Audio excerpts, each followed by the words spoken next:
Canal Beleza Biomacatinga, sou Gilvan, sou biólogo, sou mestre de ciência animal. Vamos falar um pouco aqui sobre o trabalho de Kerr, Lavoisier Stephen Kerr, que isso foi, vou deixar aqui logo de início o print para vocês ficar fácil, que muita gente diz que às vezes não, até perguntando o número do telefone por conta de que eu deixo na descrição de todos os vídeos. Na descrição, qualquer vídeo que você está vendo, nem todos têm descrição. Mas eu faço isso. Fato. Como que o Kerr procedeu e com que ele estudou? Ele estudou, no caso aqui falando, foi estudo sobre o gênero Melipona. Não são todas as abelhas, dentro das abelhas neotropicais, as abelhas indígenas, foi só o gênero Melipona. Isso ele estava lá no campus da Universidade de São Paulo, USP, lá o campo de Ribeirão Preto, que é a ESALC, Escola Superior de Agricultura Luiz de Queiroz.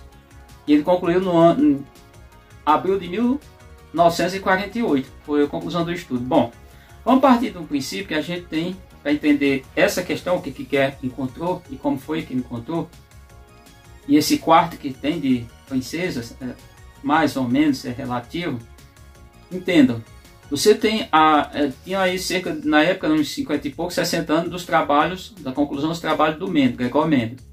Mendel ele fez muitos experimentos com ervilha, aqui não vai entender, isso aqui é casa é abelhas, e ele criou duas leis. A primeira lei de Mendel, também chamada monohibridismo ou segregação dos fatores, ok? Onde tinha azão cruzado com, sei lá, um azinho, dá tudo azinho. Vamos pensar dessa maneira, tá? Ele fez isso. E aí criou a segunda lei, na verdade, ele descobriu a segunda lei, que é chamado de hibridismo também, e é chamado de segregação dos fatores independentes. Portanto, vamos entender, aí pessoal, entenda aqui, tem uma questão chamada F1. Vamos imaginar que nós tivéssemos uma F1, e essa F1 é que aí o que ele encontrou foi, no caso que ele encontrou, foi de dupla heterozigose ou tripla heterozigose, para definir, para encontrar a questão lá das castas. Então tem o azão, Bzão, e quando eu cruzo isso aqui com azinho, aqui meu de lado para vocês, azinho, Bzinho, todos os indivíduos na F2, guarda isso, eles vão ser azão, azinho, Bzinho. Isso aqui F2, 100%. Eles têm esse genótipo, não é diferente. O que é que se retira daqui? Aqui a possibilidade de gametas, que é chamado, vocês vão encontrar em se pegar qualquer livro aqui de biologia, vocês vão encontrar com o nome de genótipos, ou seja, os possíveis gametas. Vamos pensar que isso aqui é uma fêmea, vou mostrar para vocês como é que é isso.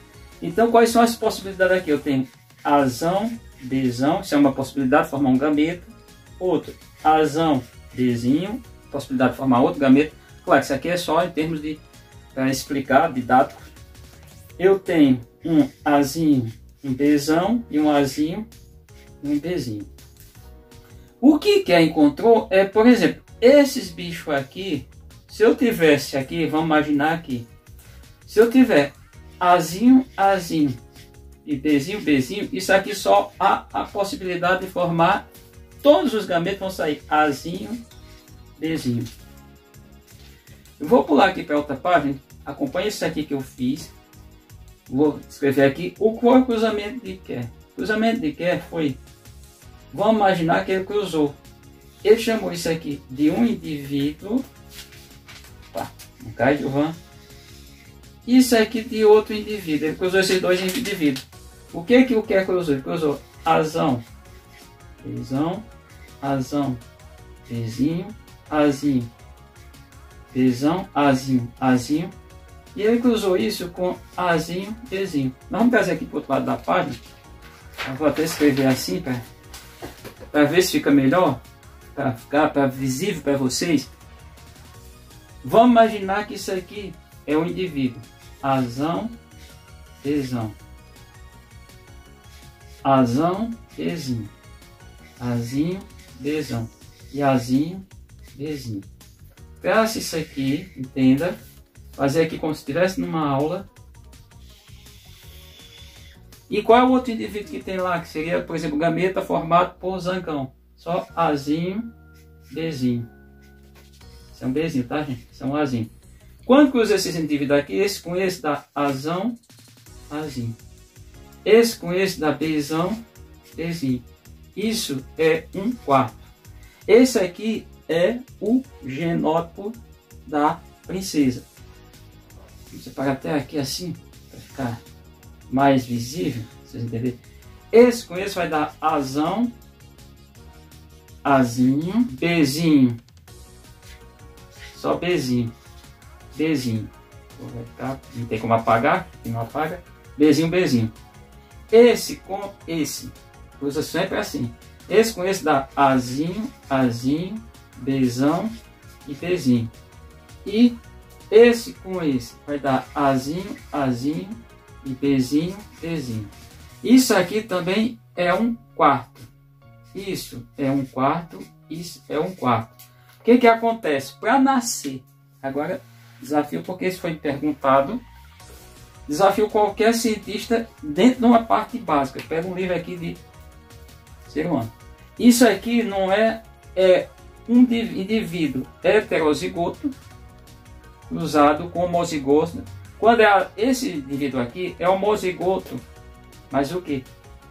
Homozigoto recessivo, tá? Quando é tudo representado essa letrinha pequena.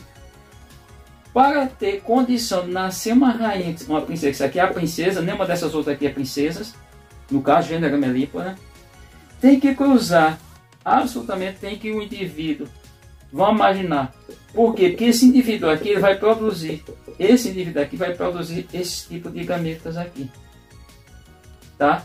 Então, tirando isso aqui, o genótipo desse aqui, que é os gametas, cruzado com esse aqui, que é tirado de um indivíduo desse tipo aqui, que é o que eu fiz lá na página anterior, você vai ter a possibilidade. Logo, no caso para nascer princesa, precisa estar, a rainha ela precisa ser o quê? Isso aqui que apareceu aqui. Dupla heterozigose, ou dupla heterozigoto, porque esse aqui é um par, esse aqui forma outro par, você está em dupla heterozigose ou em tripla. Aí você poderia perguntar, e como seria esse triplo? Seria uma situação desse tipo aqui, ó. Eu teria, a situação seria Azão, Azinho, Bzão, Bzinho, Czão e Czinho. Isso aqui também seria em triplo. Aí já daria um quadro maior, que eu tenho que um quadro negro mesmo, para poder explicar isso aqui, escrever tudo, que também ele estudou. Eu vou deixar aqui, inclusive, lá o quarto que ele achou.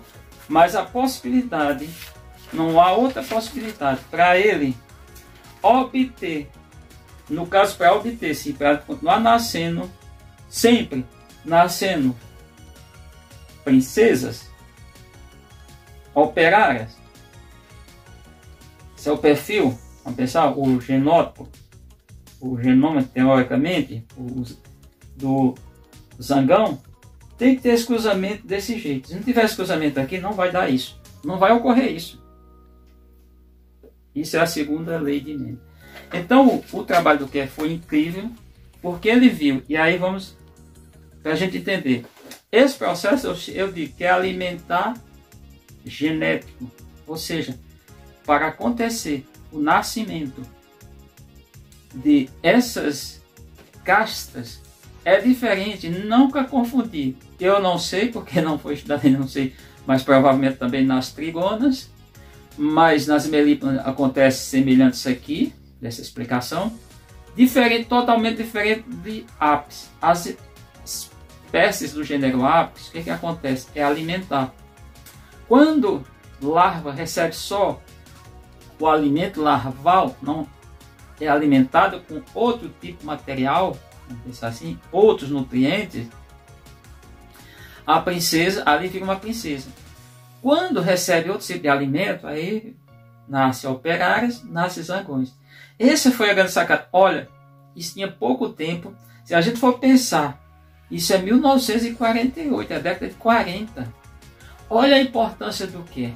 O que era um agrônomo, ele não era um biólogo.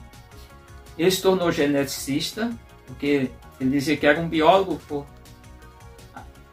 paixão. E a gente vai falar, e está inclusive completando os 101 anos de nascimento dele, e ainda nesse mês completa os 101 e os 5 anos de falecimento. Ele faleceu com 96, nasceu no dia 9 de setembro de 1922 em Santana do Parnaíba, interior paulista. Tá? Então, o trabalho dele foi extremamente importante, porque o que se encontrava, o que se achava, era que só era alimentação. Isso era aplicado a todas as abelhas. E o Kerr conseguiu fazer esse trabalho. O Kerr não é por acaso que ele foi reconhecido pela Academia Nacional de Ciências dos Estados Unidos, passou a ser membro. Ele foi conhecido internacionalmente. Ele não foi só um cientista nacional. Ele está entre os 20 maiores cientistas do século XX. É onde nós podemos citar o Albert Santos Dumont, o Alberto Einstein, só para citar alguns nomes para vocês, entre outros, né? Então, isso foi muito importante. Então, entenda isso, que a determinação esquematicamente falando, é o que eu acabei de apresentar para vocês. Isso tem um impacto, isso tem uma importância enorme, porque aí foge completamente aquela situação lá do pessoal achar que era alimentar. Digo que tem alimentar, nutricional e genético nessa definição. Beleza?